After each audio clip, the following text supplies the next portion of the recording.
Panda in the house, all the way from Bali. This is Michael Miracle Panda, spreading the love and light and joy and letting it glow. I hope everybody had an awesome break and recharged with lots of yummy nutrition. So we'll hear from Panda, then we'll hear from Gwen, and then we'll have a sound healing.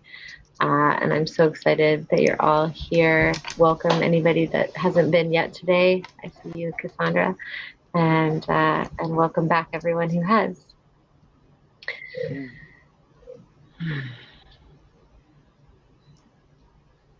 Hey everybody, I'm proud to be here with you.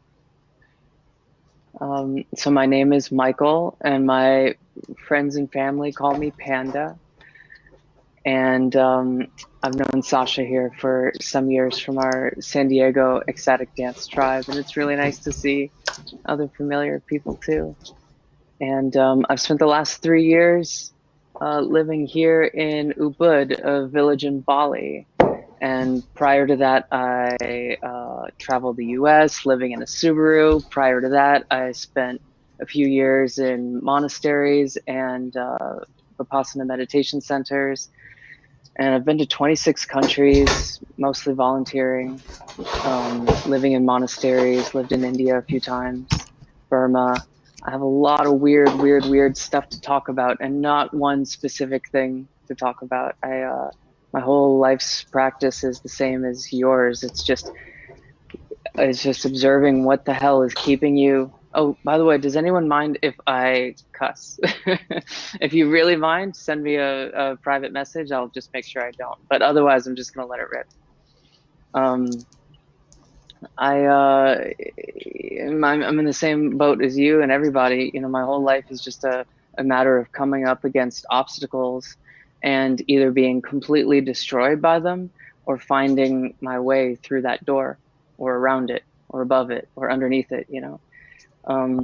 My understanding of Buddhist Dharma, as I've practiced it for over 10 years, is that the number one thing keeping us from enlightenment, or if you just want to be a little more realistic about it, the number one thing keeping us from satisfaction is what the Buddha called hindrances, but he also called them torments.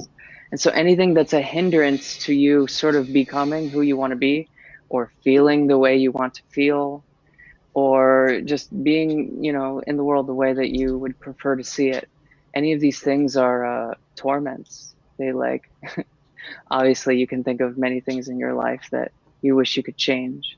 And so my whole life's practice at some point sort of went inwards.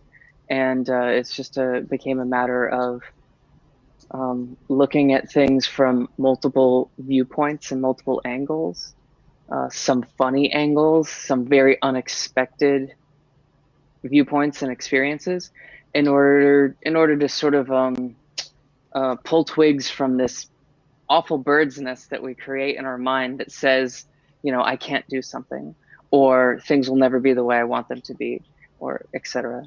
And so I'll just talk about my life and my path, my practice, and if it vibes with you, this is great. And if not, you know, wish you so much luck, of course.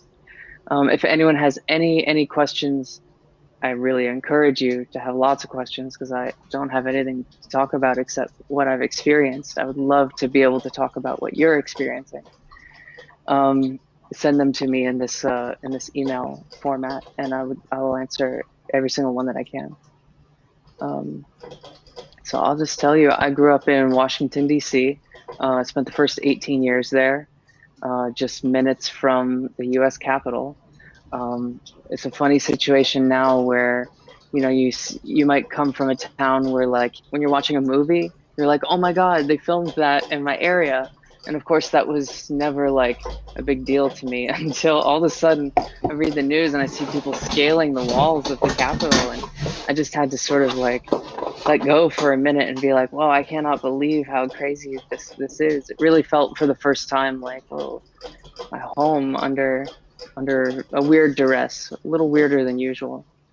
And so I grew up in a real weird, stressful situation. I had lead poisoning from a very young age, migraines for over 20 years. Some of my earliest memories of school are being sent home because my daily headaches were so bad.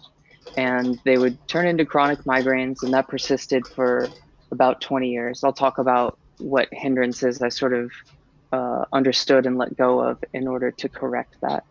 But it was a real ugly situation. First time I tried to kill myself, I was only 8 years old. I really, I didn't like where I was, who I was. I didn't like any of this stuff, you know.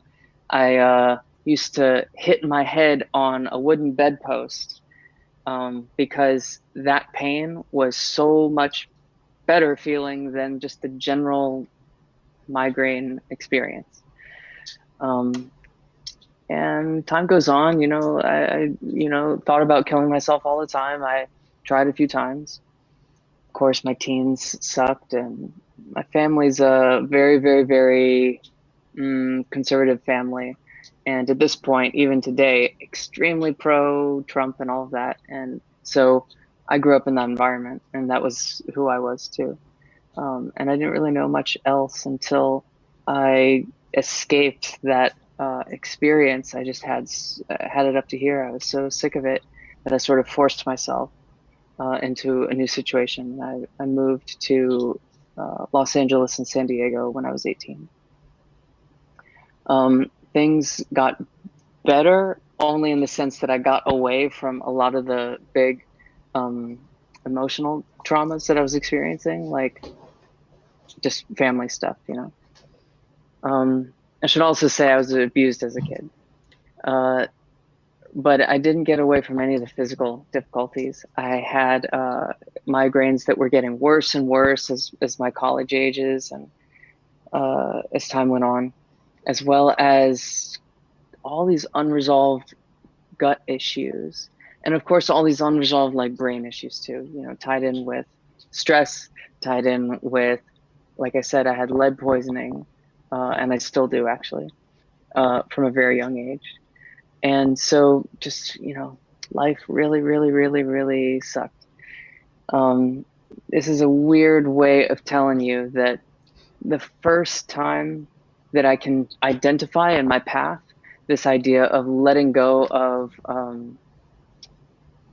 beliefs sort of brought in this abundance of energy and health and vitality, you know, the way it translated. So I was also hardcore anti-drug, very anti-cannabis, you know, cannabinoids, marijuana, anything, hardcore against it. Even though my friends were smoking it in college and some of them in high school, it was very much anti-drug, even though I was drinking tons of alcohol because I was so depressed and getting addicted to the opioid prescriptions that the doctors had given me. And so still, I sort of refused to let go of certain beliefs and open my mind and expand what was possible. And things got worse. I developed liver damage from some of the prescription and over-the-counter medications that I was taking. And my doctors just told me I had to stop cold turkey with these migraine meds, which was extremely painful, and I couldn't do it. I didn't do it. While suffering liver damage and migraines that lasted as long as 9 days. And I'm talking like you go to sleep with the worst headache you've ever had and you wake up and it's worse than when you went to sleep. And it just rolls and continues in that fashion. I was on day 7 of a migraine and still taking the meds that were causing liver damage when my girlfriend at the time, who smoked cannabis, and a friend, they basically sat me down and almost forced me to eat a marijuana brownie that they made in a friend's kitchen. And I was so suicidal and at the end of my rope and everything that I was like, fine, I'll take it. This being an example of how my beliefs were keeping me from experiencing, you know, greater health and joy and vitality in my life. I took that brownie, and for the very first time in all these decades, I was 24 years old at this time. for the very first time, the headache dissipated. And after trying several meds and trying everything, um, all of a sudden it was just like a cloud over the next 2 to 6 hours, like slowly started to lift. And I'm not endorsing anything. I'm just saying that my belief that something was bad, wrong, or the devil's weed or whatever, this would lead to addiction, this would lead to poorer health. In letting go of the belief, all of a sudden, this energy and this grace came through. And all of a sudden I had a whole new path in life. And so that was 12 years ago. I no longer require any cannabis or any medications, but for some years there I was eating very high doses of cannabis in the hundreds of milligrams per day, several times a day, in order just to sort of repair a lot of damage that had taken place.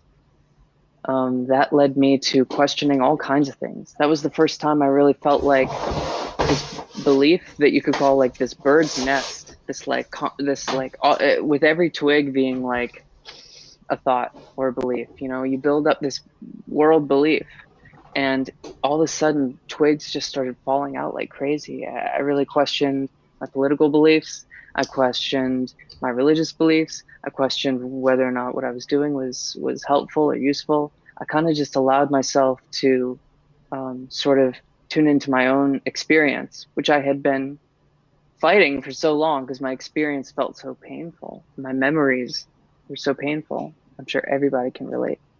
All of a sudden, I was able to sort of just accept that maybe these things weren't true, and I could work in new ways, new areas. And that led to, the most important things that would happen to me. I finally had some energy to do something you guys have probably heard a lot about, which is a 10-day Vipassana meditation course. I did a 10-day silent meditation in this Buddhist meditation practice in Joshua Tree, California, about 12 years ago. That was another one of those, like, whoa. I had been pretty staunchly Christian and conservative, and I went into this experience just kind of once again because I was at the end of my rope. I didn't really know what else to do to help myself, and I did it. And my whole life just changed again. This sort of experience of like, what you've heard this phrase, leaving money on the table, right? Like how much money have I been leaving on the table every day? What kind of potential could I be experiencing? I'm just simply not, because I'm not trying hard enough. That was the hardest thing I had ever done. 10 days of silent meditation. Many people that are listening to this have probably done it. I hope you've done it many, many, many times. At this point, I've done over 45 of these meditation courses in that particular branch of meditation all around the world. My most in-depth courses being 30-day courses, and one period of 9.5 months where I gave continual service to that very center that treated me the first time. And so that's something I would highly encourage. I'm not here to prescribe or recommend anything, meditation or CBD or anything like that. Just saying that oftentimes our beliefs that we can't do something, that it's too hard to do, or that we shouldn't do it, or what will people think of me, if I start to do this weird thing. Sometimes our greatest moments lie beyond that, and it involves letting go of beliefs that, you hear this phrase all the time, beliefs that aren't serving you anymore. And it's true. My belief that marijuana was a dangerous drug that would lead to further addictions, and it was something that only rejects and lazy people use. That belief, would have had me 6 feet under in a grave, right? Because at that point in my life, I had nothing left in the tank. I was so sick that I wouldn't have made it. I have to credit that medicine and the meditation that came afterwards with keeping me where I'm at today. And where I'm at today is a wonderful experience. So I want to also share one really important thing that I learned through the meditation, but also through a really dear friend. And it's something that everybody can do. And I just highly, highly recommend that you give it a shot. And so I have this bracelet here. You can pick any bracelet. And my friend gave this to me. He said that anytime you catch yourself saying something negative about your experience here, or about, you know, something else, anytime you catch yourself saying something negative, switch that bracelet and try to find another way of looking at it. And so this is kind of like a very manual technique that you might get from meditation. If you're doing an awareness practice and you're in your silent meditation and the thought arises like, I'm ugly, you know, or I'll never solve that problem, or, you might think something about a politician that really aggravates you, or whatever it is. You might say, this lockdown situation is so bad. Whatever it is, just catch yourself and note that what you're feeling, like a vibrational, real experience at that moment that you have that shitty thought, it probably doesn't feel so good. It's like digesting thoughts that they just don't feel good. So my friend gave me this recommendation, and I do it every day. He said, when you catch yourself doing that, just take a moment, pause, break what you're doing, and switch that bracelet. And you can, if you feel called to, replace that thought with something that is much more in line with the life that you would rather live. So if you're telling yourself, I'm ugly, or I'm overweight, you can recognize I had the thought, I'm overweight. And the reality I would rather live in is that I am capable of, losing weight and building strength, and, that I am worthy, and that I'm making efforts in the direction, day to day. I'm making little good efforts by collecting information and making mistakes that might cause me to gain weight. But the fact that I weigh so much now means I've learned so much, and anything you can do to sort of just talk yourself off the ledge, because the world we live in, this is a direct quote of the Buddha, that you're what you think you become. If you think, angry thoughts, you become an angry person. If you think, self-defeating thoughts, you become a self-defeating person. So just noting that, okay, these thoughts have arisen. They've arisen due to causes and conditions that have, some source in my history, and they're usually based on stories that aren't true. And that's that. I just have this tendency to shit on myself, or to self-defeat, or to talk myself out of something. This has been a really, really powerful tool in my toolbox for many years now. I want to say I've come through tremendous circumstances. There were so many things that I thought I couldn't do, that I was, and thanks to so much support from the outside world too, that all of a sudden I was able to do, ridiculous things like fast for 10 days, even when everybody's telling me, you can't fast for 10 days. And I'm like, of course you can. And not only that, I'll run 50 miles in that period too. And I'll do 3,000 push-ups, and I'll, do this and do that. I was like, I can do all of that. When I decided I would do that, for whatever reason, I hear somebody. For whatever reason, I just felt like that was something I wanted to do for myself. Everyone's opinions be damned, and I'm going to do that. And it doesn't really matter, how much weight I lose or whatever. I just want to do it because I believe I can do it. It was like, something I believed I could do. I had doctors messaging me, telling me that this was dangerous, this was a bad idea. Friends, a lot of like concerned messages, and a lot of support. The thing is, none of it really mattered. All that mattered was my belief that I could do this and that this would be really good for me. So that was one of those random impossible things, and there's so many more people that have done that and crazier things than that, like 40-day fasts, or I think the world record is for 380 days. A guy fasted, and I think he lost something like 400 pounds. He was very, very, very sick. But me, a skinny, healthy individual, I came through that stronger somehow,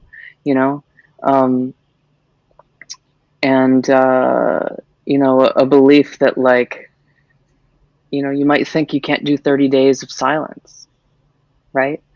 You might think 10 days is too much time, too much of your life to dedicate to just going within, signing up for a meditation course that's free somewhere, or just doing it in your home, 10 days, no phone, no computers, no communication, like whatever beliefs crop up that prevent us from sort of like doing certain crazy things that we know like it's going to be so good for me, so healthy for me. Oftentimes I love to run now. I hated running for so long, but I love to run now. A few months ago I had this belief that I just couldn't do it.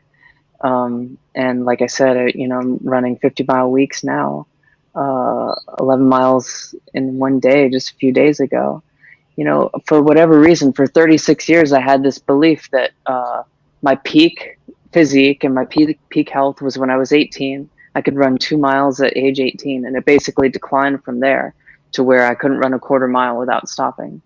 And here I am at 36, and I just had this bracelet here, and I was like, fuck that. That is a dumb ass thought. Like, there's no reason why I can't run 102 miles, in a day. Like, and honest to God, I'm training now to do such a thing. There's a race I really want to do through Death Valley. It's a 135-mile foot race through Death Valley, the hottest place in the world in the summer.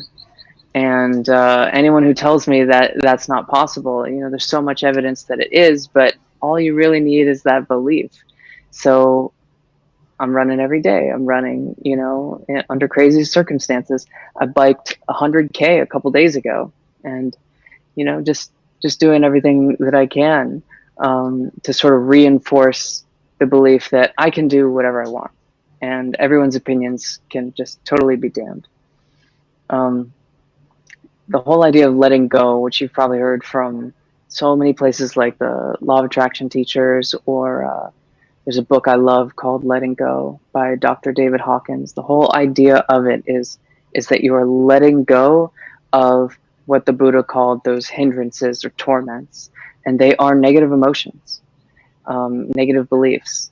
The Buddha really classified 5 hindrances that keep us from, in his words, enlightenment. But you could just honestly quantify it as they keep me from feeling the way I want to feel. And they are doubt. So that's a huge one that we're talking about, that I can't do this, attachment,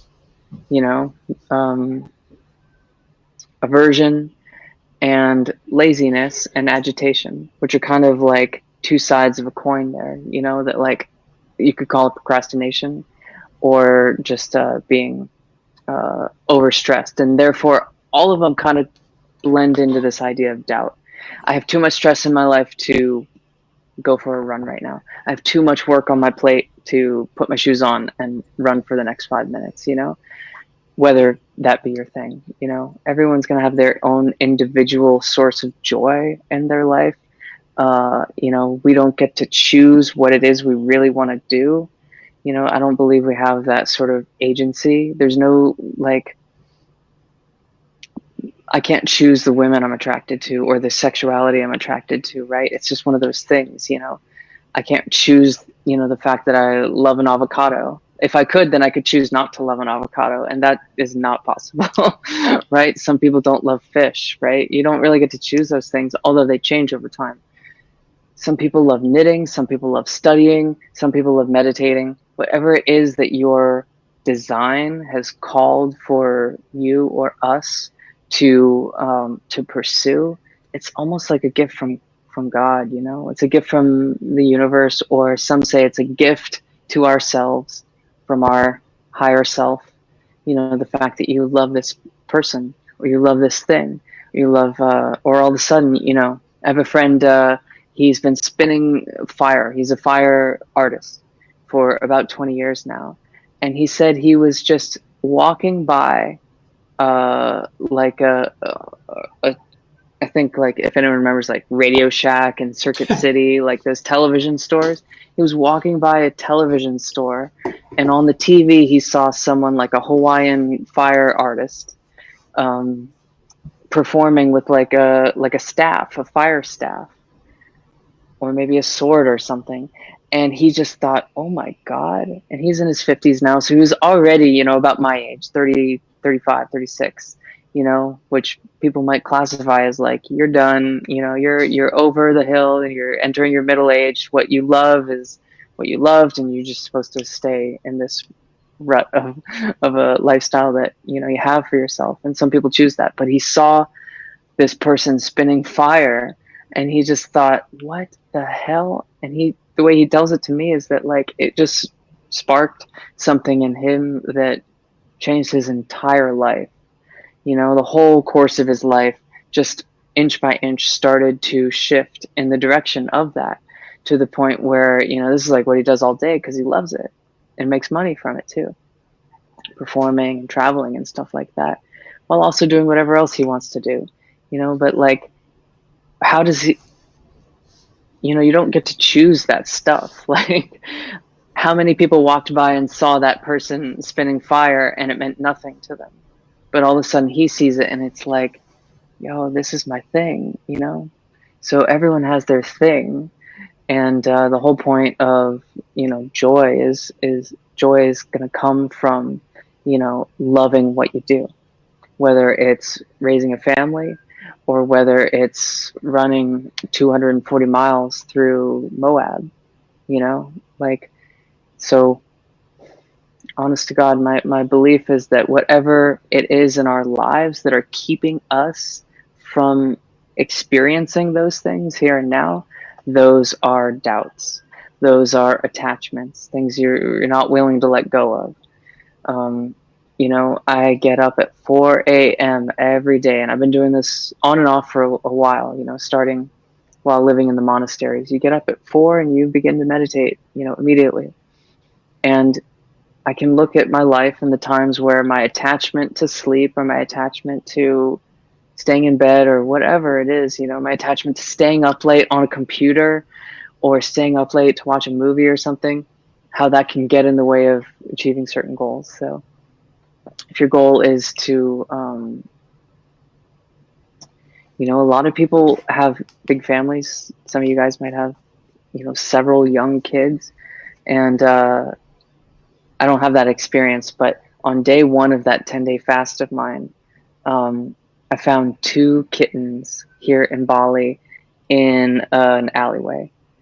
And it was drizzling and they were sick. They were maybe 6 or 7 days old. They just opened their eyes for the very first time. I'm hoping one of them will come walking over this way. And, you know, I thought that one of them was roadkill. They looked so bad. And here I am on day 1 of my fast, and I'm certain that I need all the energy I can to complete this task. Pretty crazy task. And I saw those kittens, and I just had to surrender or let go of certain beliefs. I even had to let go of my belief that I needed to somehow complete this fast. This was day 1 of it. I saw these kittens, and I was like, all right. So in the moment, I was able to let go of beliefs like, if I take them in, I won't be able to do everything I want. That thought occurred to me before I took them in. You know, and I'm so glad I have my practices and this bracelet technique that you can do. You know, I recognized, wow, I just thought that if I take these kittens in, I won't be able to run 50 miles in this 10-day fast. That thought occurred, and I just said, yo, I don't want to limit my life to that story. So I recognize it and I let it go. You know, I recognize the fact that I had that thought, but that thought doesn't control me. And there's another infinite potential or possibility. So just let it go. Picked those kittens up. I kind of thought I was pretty sure they were going to die. I'd never taken care of a cat in my life, much less a baby animal. And I thought I could like feed them meat from my freezer. I had no idea that like they needed, you know, months of bottle feeding and all of that. And I took them in, and thank God, they got healthier and stronger, and they're about 3.5 months old now. They're doing great. But this ties into all those weird beliefs. Like, okay, so as the kittens were there, I was really, I had the thought, I'm not going to get my 50 miles. Yes, maybe I can fast, but I need all this extra sleep, which of course I'm not getting because I have to feed kittens every 3 hours. That's midnight, 3 a.m., 6 a.m. I had all these beliefs like that's going to keep me from doing what I want to do. And so I think a lot of people with big work commitments or big family commitments, or whatever commitment it could be to kittens, you might find yourself taking on excuses to say, this is why I can't do it. This is why I can't travel, or this is why I can't have a six pack, or this is why, and it's like these doubts or torments, as the Buddha called it, they just absolutely limit our potential. If you believe, I don't remember who said this, but I think it was, let's just not say who it was, but if you believe you can't do something, of course you can. And if you believe you can, of course you can, So I just had to recognize that I believed I couldn't run 50 miles, without the proper sleep and certainly no nutrients coming in that 10-day period, while also taking care of the cats and so much stress and sleeping in 3-hour blocks if I'm sleeping at all, because of course they're crying all night. And it was a wonderful letting go process of just like, okay, so I recognize that I'm having a lot of resistant thoughts, and that's that. They're there. I can experience them fully, let them go. It doesn't really matter, but I'm going to do all of the things I have to do, and then I'm going to continue to do the things that I believe I can do. And so, honest to God, that involved some seriously hard work. So a lot of people think, I can't get my workout in, or I can't work out, or I'll never solve my digestion troubles, or I'll never find the diet that works for me, or but a lot of the time, this stuff just comes down to beliefs that keep us from working hard, like really, forgive my language, really fucking hard.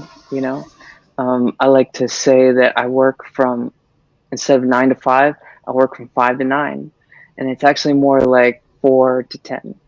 I'm up at 4. I've got an hour of meditation before 5 a.m. I've got an hour of stretching. Drink too much coffee, and then I hit the pillow and I meditate for another hour. And all this before 6:30 a.m. I've meditated for several hours. Now I'm ready to put my shoes on and get a run. You run 7 miles, 54 minutes, 55 minutes.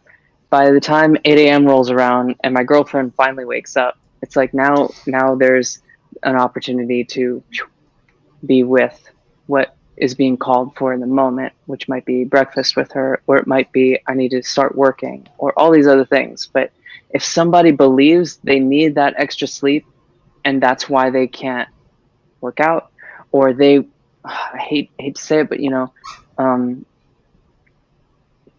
my father might have said when I was young, he can't do the things he wants to do because he has 2 kids to take care of.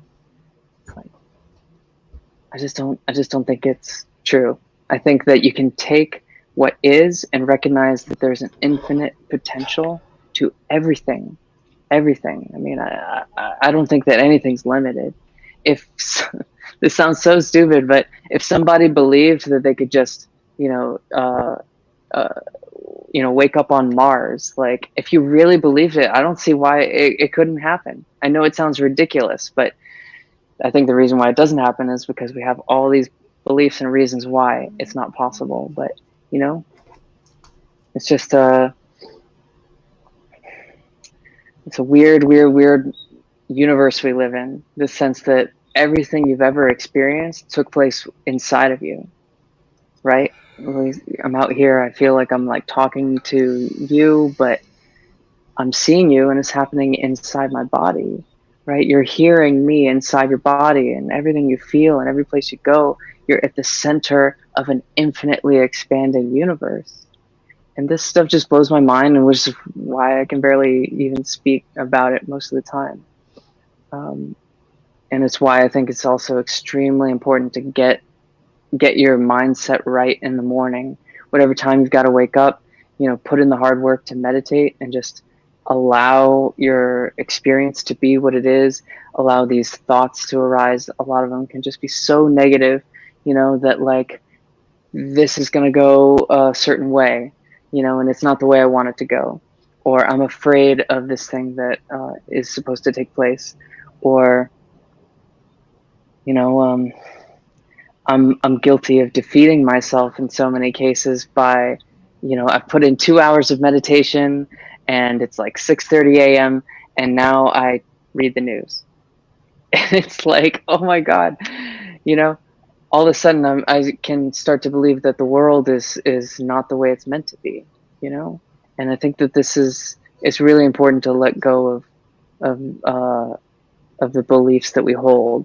It's very easy for us to program ourselves with a shitty thought, but it's easy for others to program us with a shitty thought too.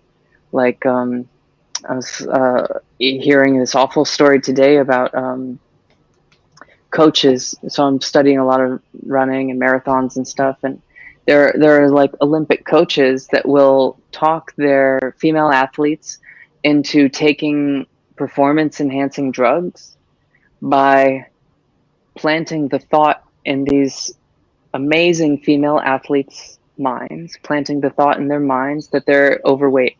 They're not as thin as their teammates. They're fatter than their teammates. It's like these are Olympic level athletes, women, and their coach wants to program them so they're more likely to take, illegal drugs, or at least banned substances in order to, serve the coaches' desires. And so that's how easy it is to program some of the fittest and, ideally healthiest women on the planet. Yeah, we get so easily programmed by these thoughts. And, I have some sad stories from my life, my sort of recent life too.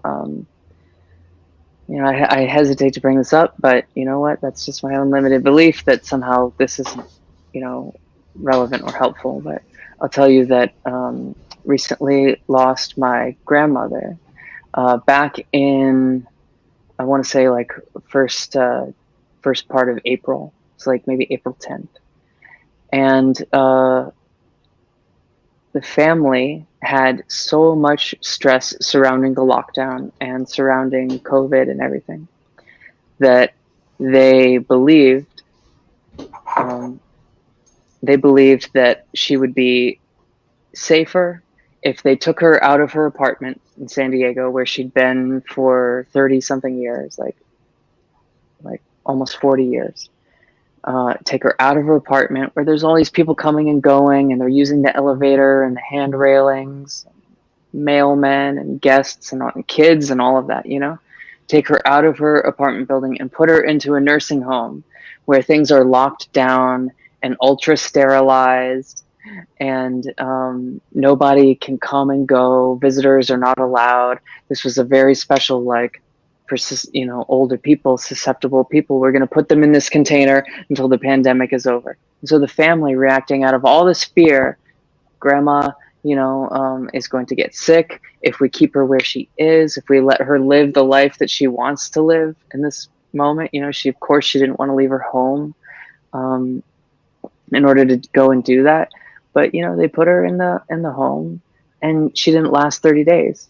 She died there right after the first week of April. It's just mind blowing, that in all of our efforts to save her, and protect her from the virus, ultimately just, I don't know, and if you look at it from another angle, you can kind of see and expect, like, yeah, of course that was going to happen, A similar thing happened to my grandfather. He went in for a checkup, just a regular checkup, and they told him he had an irregular heart rhythm, a regular heartbeat. And I was in one of the monasteries meditating at the time, and I get this email from my mom saying, "Grandpa has an irregular heartbeat, and we are going to." He's immediately being put into the hospital, and they're going to shock his heart to make it regular again. And I thought, oh my God. I mean, I couldn't call her. I could only email her back, but there were a lot of caps, all caps in that email, like, yo, I do not think this is a great idea. Like, what are you guys doing? You know, I don't know. Somehow I just knew, you just know, like, things are the way they are, but somehow I just don't think that cutting him off from, his home and his life and his regular way of being, and shocking him is going to help. And maybe it did, maybe it didn't. They shocked him, and then he never left the hospital. He was there for another 6 days in recovery, and that was it. I never got to see him again or say anything. So I hesitate to bring these up, especially at the end here. I'm not sure what time this is supposed to end. I think 12:55. It's afternoon where I am.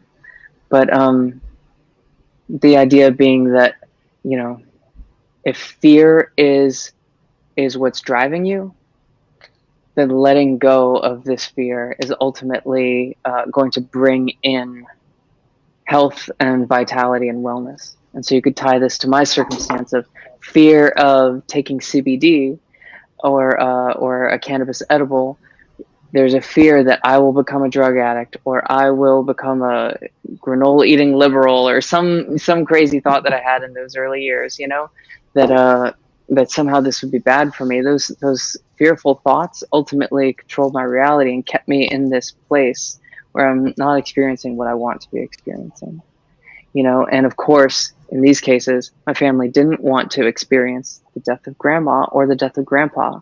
And yet, in their efforts to, control the universe from a place of fear, they just manifested their greatest fear,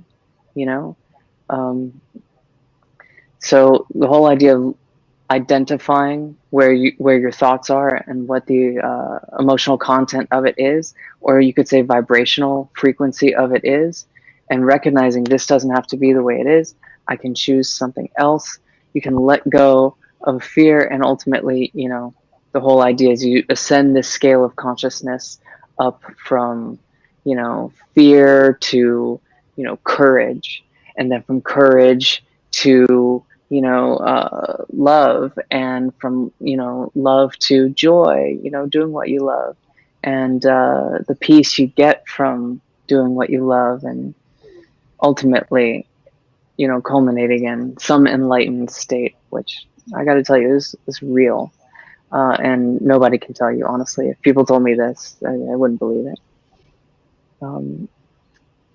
So I can see Sasha's here. Sasha, can you tell me, for some reason I had it written down that this was supposed to end at 55. Is that true?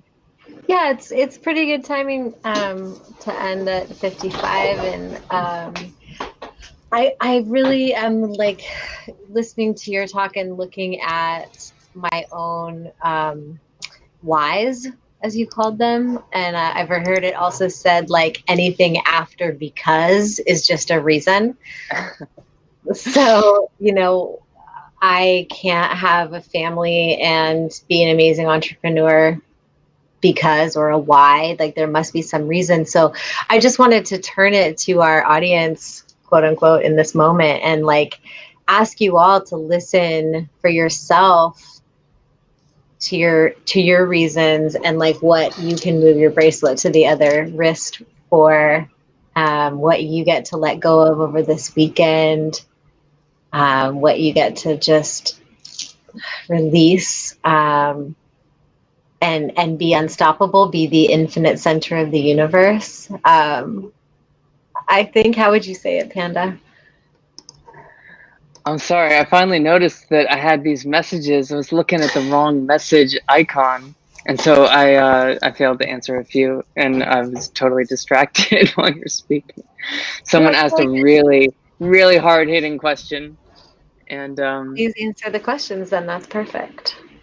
I wish I could.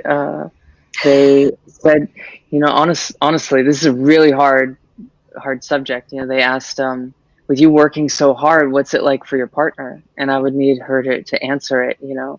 Um, I have to admit that I draw a lot of inspiration from her. The fact that she, this is key. So the Buddha had said that 100% of your success depends upon spiritual friendship.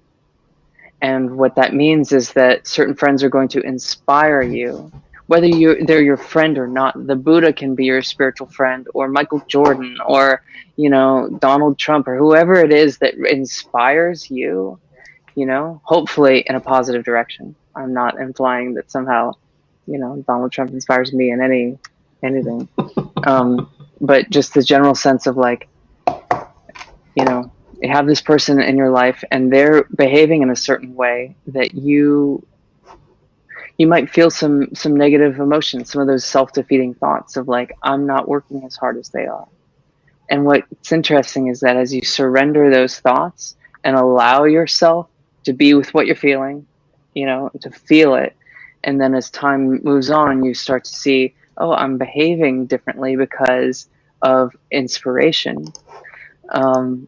You might find yourself catching up to that person, in which case you can sort of overshoot where they're at. It's as if they're on a bicycle going 5 miles an hour, and in order for you to catch up, you're going 10 miles an hour. When you reach them, even if you stop pedaling, you're going to go past them, right? And if you keep pedaling, you're definitely going to go past them. And then there's this sort of, I don't know what you call it, but sort of inspiration that sort of drives or fuels emotional progression or spiritual progression, or maybe it's a race, or maybe it's something. I really wish she could be here to answer this question. What's it like? I can only say from my vantage point, I have felt many times like I just wasn't getting it, wasn't living up to certain standards, and then believed, well, I can, and I'm going to, and here's what I'm going to do in order to do it. And then boom, the very thing that I was shitting on myself for, now she's shitting on herself for it. Like, she's not working hard enough. And it's like, how's that possible? You're the reason why I'm working so hard. Yeah. There's a few more questions. I'll just answer some of these really, really quickly. What are your kittens' names? Sophie, So Free, as is the girl, and Rocky, Ryo, Balboa, Rambo, King Kong. He's got so many names. He's just a stud. He was the one that was roadkill, and looked like roadkill, and for the first many weeks was definitely developmentally very far behind, and he wouldn't bottle feed, but all of a sudden, like, I just believed he was a fighter. And he would end up being the first to climb out of the box, and the first to do this, and the first to do that. He is a lot bigger than her now. He's like King Kong. So, but I named him Rocky because he's a fighter, and all these other names came as a result. And do I have time to answer one more? Okay, cool.